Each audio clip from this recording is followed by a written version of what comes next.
Okay, gather around guys. What we're going to do, these two fine gentlemen are going to show us their fantastic air squats. So you two guys, down into the fantastic, your finest air squat for me. So the first thing I notice, and it stands out on mine quite a bit more, but I'm looking at sort of ankle position through here.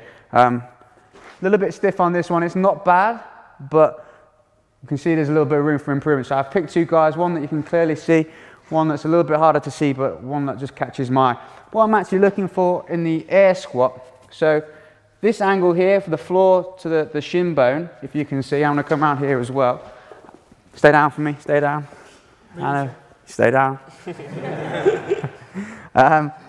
I'm looking, usually if you look at the fantastic Olympic lifters, they've got a beautiful, it's probably about 45-degree angle on there, and as you can see, this is pretty much just about 90 degrees. So the first thing that I asked myself, okay, can I improve the range of motion at his ankle? Is it going to help him get down in a squat? Get down, Tony, come on, fight that squat.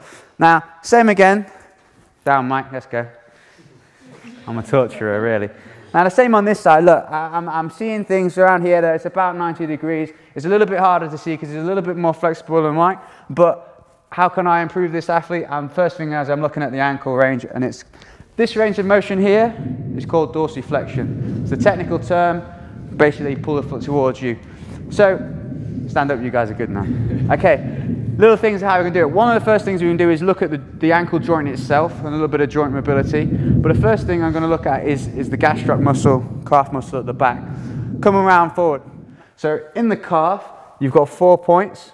You've got one here, two at the top, one here, and then a little bit further down, a little bit further down here. These are the areas I want you to go to. So I've got these 4 points here. I'm going to pick one of them, and I'm just going to focus my attention on that, and I'm just going to try and break it down. You'll know when you hit it because, yeah, it hurts. So grab a ball, guys, grab a roller, a piece, pair up if you haven't got anything, and let's get some of this work done. Now you can move, guys. Another good little way of doing things, because it's going to come in handy later on when we start looking at the leg, is everyone usually rolls on rollers. Yeah, if you can, you do it. What I kind of like to do is get the pressure point there and use another lever to create some movement. So I've got my pressure point, I've got that trigger point, that knot right there. Just pull the foot back and forth, twist it, see if you can. It comes in nice and handy when we start doing the quads. You can roll it, not a big deal, that's what it's designed for, but there's a couple of other ways of being effective as well. What I want you to do now is pick a spot. Everyone's seen this one, it's probably the easiest way of doing it. So you can either do this one, just sort of create some length, stretch through that calf. If you want to create a little bit of length in that muscle, so we've changed it, we've broke some tissues down, we've tried to create some form of change in there. What I want you to do now is take a band around here.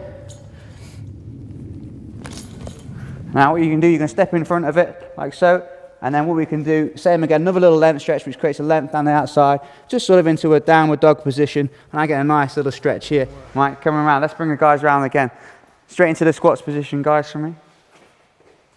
Okay, on the harsher sort of scale over here, you can see already you've got a nice little bit of improvement for here, and he finds it a little bit easier to get down. There's more to this squat position than just sort of ankle range of motion. This already looks a little bit nicer. I can already see a little bit more through here, and he's not got that 90 degrees, and that's in the space of about 5 minutes of just doing. Feel free? Cool. Yeah, it does, yeah. Yeah, so just in the space of a quick 5 minutes, you can see how you get these little progressive steps of range of motion. It's little things you can do. So if you know you're squatting, wow, what do I do?